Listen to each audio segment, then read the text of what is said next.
starting over. It sounds simple, but when I actually stood inside it, that's when I understood just how hard it was. We were no longer the way we used to be. No more endless evenings that stretched on forever. No more accidental touches that felt completely natural. No more gentle gazes that didn't need any thought.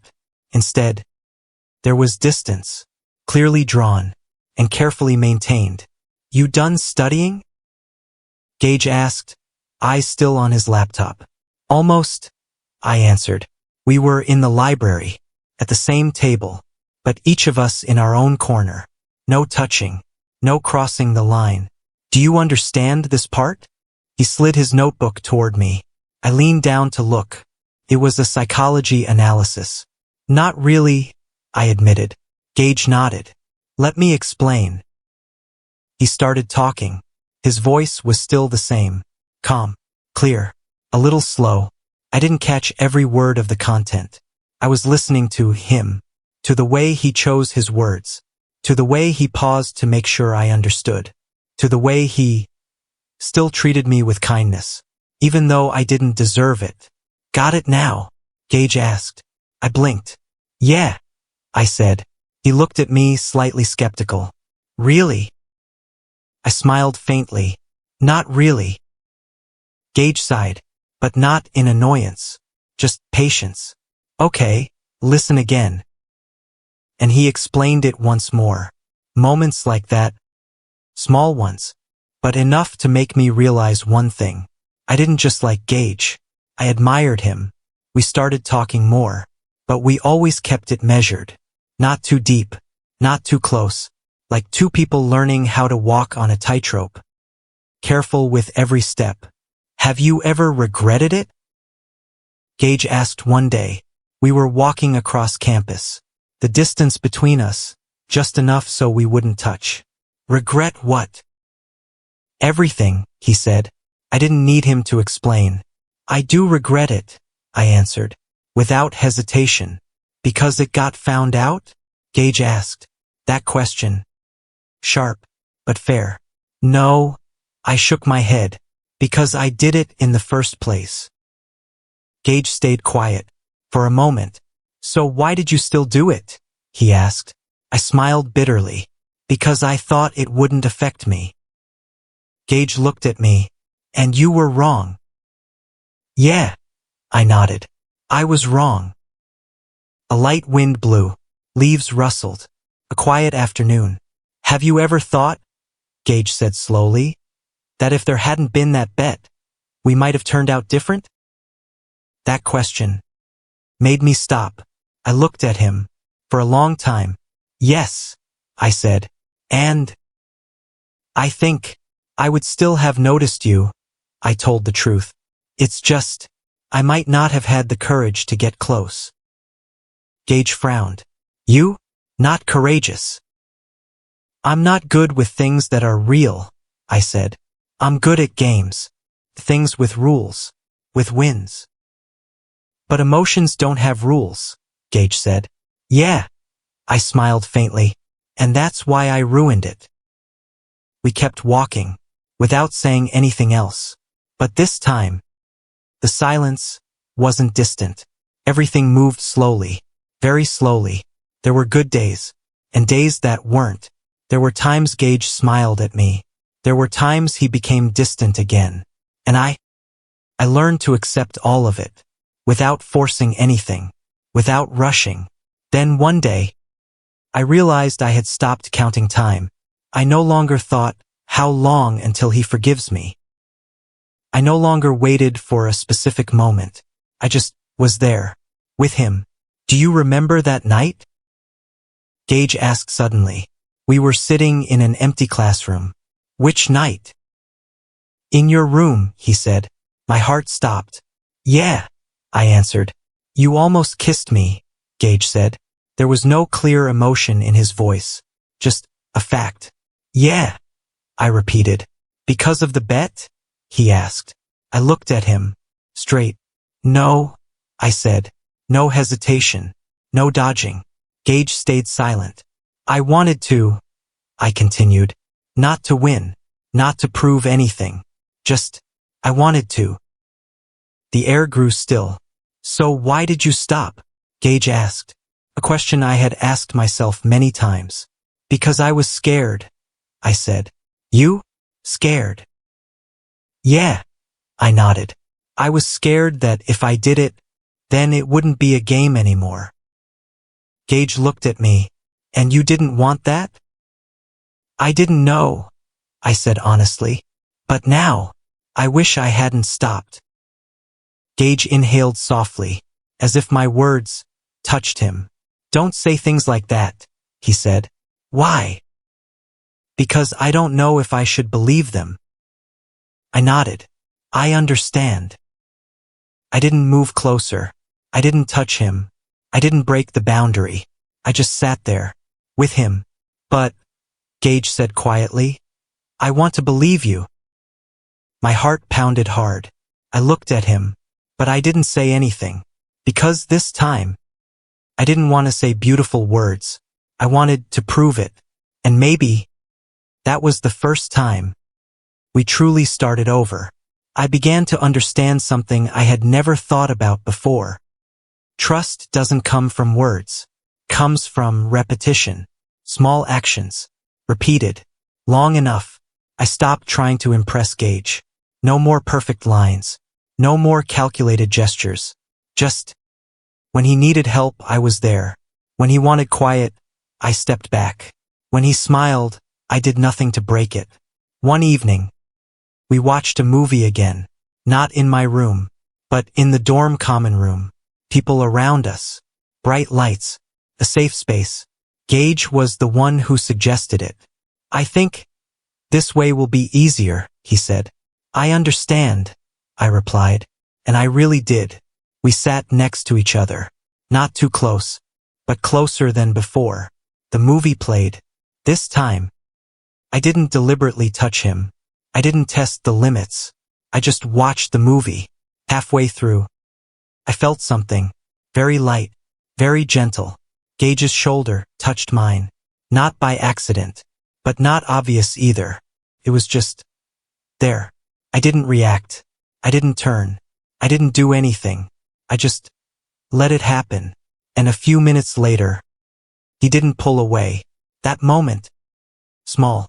But for me, it was bigger than any victory. After that evening, everything changed a little. Not suddenly, not clearly, but enough for me to feel it. Gage started initiating more. A text before bed. A random question during the day. A time he said my name, in a softer voice. Are you free? The text came on a Saturday afternoon. I stared at the screen for a few seconds, then replied right away. Yes. Can you come with me for a bit? Where? The park behind school. I arrived 10 minutes early, not because I had to, but because I wanted to. Gage was already there, sitting on a bench, looking at the lake, a familiar scene. But this time, I wasn't the one starting. Hi, I said.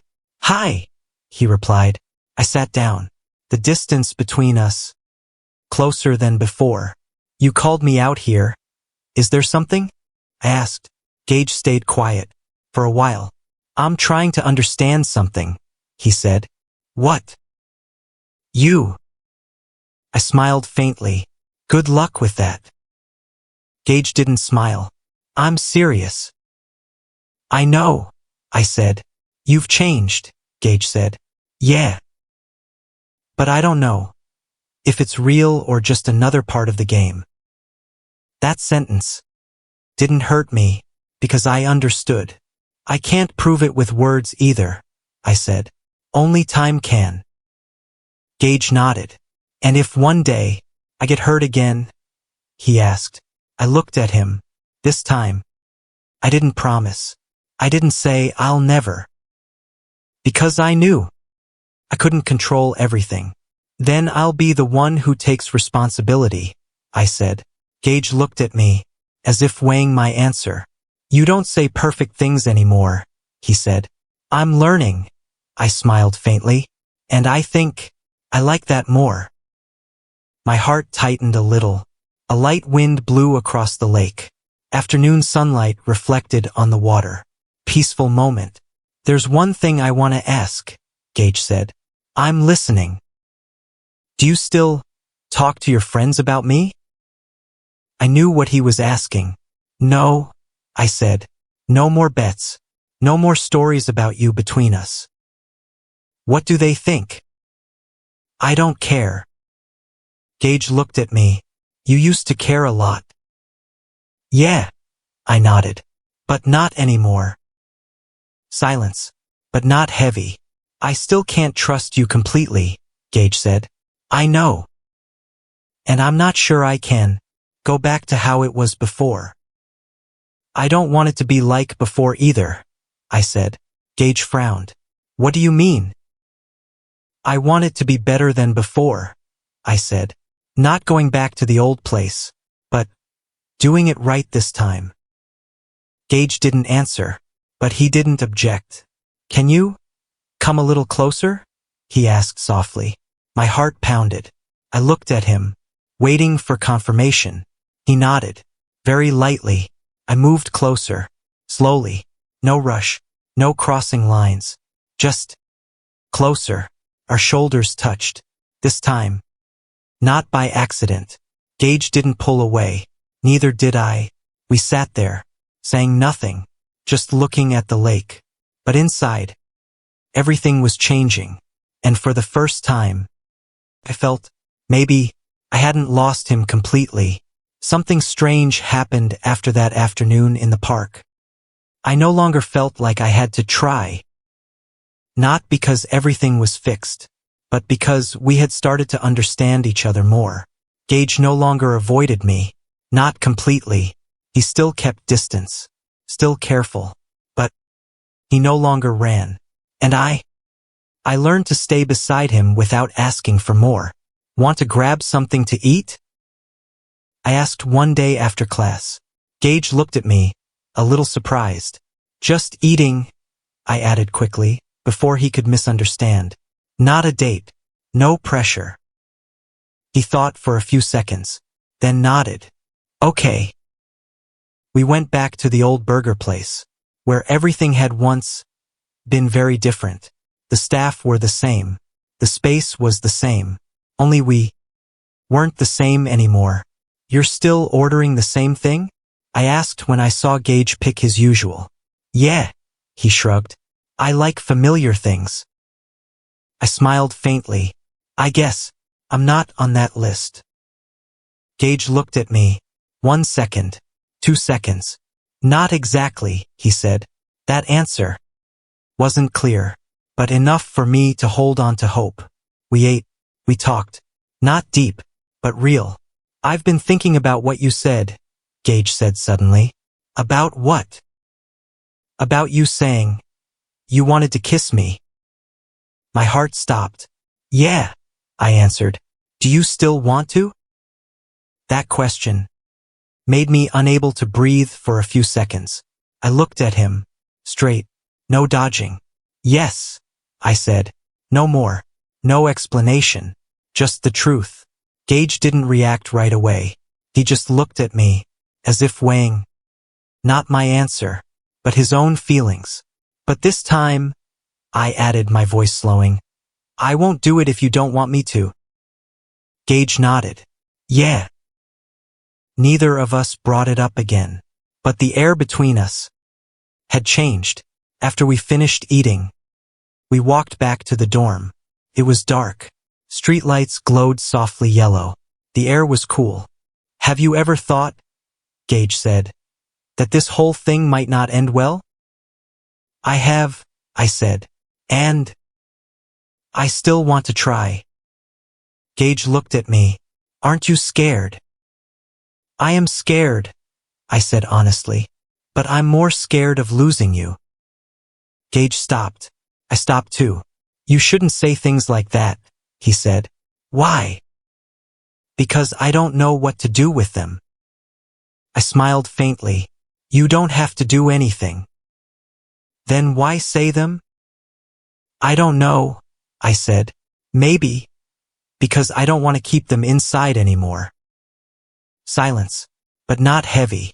Can you slow down? Gage asked. I frowned. I am walking slow. Not like that, he said. I understood. Yeah. I nodded. I'll go slow. We kept walking. This time.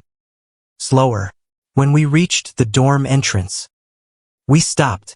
Neither of us spoke for a few seconds. Gage started, then stopped. I waited. No pressure. I don't hate you anymore, he said. My heart tightened. That's progress. I smiled faintly. Gage smiled a little too. But I'm still scared, he said. I know. I'm scared that, if I let myself feel again, it will hurt more this time. I stepped a little closer, but didn't touch. I can't guarantee you'll never get hurt, I said. But I can guarantee that I won't do it on purpose. Gage looked at me. And if you do it by accident? I stayed quiet for a second. Then I'll stay, I said. I won't run. I won't hide. I won't pretend nothing happened. Gage didn't say anything, but his eyes were softer. Good night, Harlan, he said. Good night, Gage. He turned to go, but before he went inside, he stopped, turned back to look at me. 1 second, 2 seconds. Then he walked back close, very close. My heart pounded. Gage stood in front of me, the distance, just one breath away. I'm not ready, he said softly. Yeah, I answered. But he hesitated. I don't want to run anymore. And then he placed his hand on my wrist, very lightly, like a test. I didn't move. I didn't break the moment. Gage looked at me, his eyes, no longer just hesitation, but decision. He stood on tiptoe, very slowly, very carefully. And this time, when the distance between us disappeared, I didn't stop. The first kiss wasn't rushed, wasn't intense. It was just soft, trembling, and real. When we pulled apart, Gage breathed lightly. So did I. We're still starting over, he said. Yeah, I smiled. Slowly. Slowly. And this time, I knew for sure. This was no longer a game. That kiss didn't change everything right away, but it opened a door. We didn't become a couple immediately after. No labels, no clear confirmation. Just, we stopped pretending there was nothing between us. In the days after, everything became more real. Not the perfect kind, but the kind that actually existed. Want to come to my room? Gage asked one evening. I looked at him. A simple question, but full of meaning. Just to watch a movie, he added quickly. I smiled faintly. Yeah, I understand. Gage's room was completely different from my old one. Neat, quiet, nothing extra, just like him. What do you want to watch? He asked. Whatever you want. Gage picked a documentary, not something I usually watched, but I didn't object. We sat on the bed. Distance. Close, but no touching. After a while, Gage moved a little closer, very gently. His shoulder touched mine. I didn't do anything. I didn't break the rhythm. Then, his hand touched mine, hesitant, as if asking. I turned my wrist slightly, so our hands intertwined. Gage didn't pull away. That moment, quiet, but full of meaning. I still feel strange, Gage said softly. About what? This? He looked down at our hands. Us. Me too, I admitted. Gage smiled faintly. At least we're strange together. We kept watching the movie, but neither of us was really paying attention. After a while, Gage rested his head on my shoulder, very lightly, like a reflex. My heart beat fast, but I didn't move.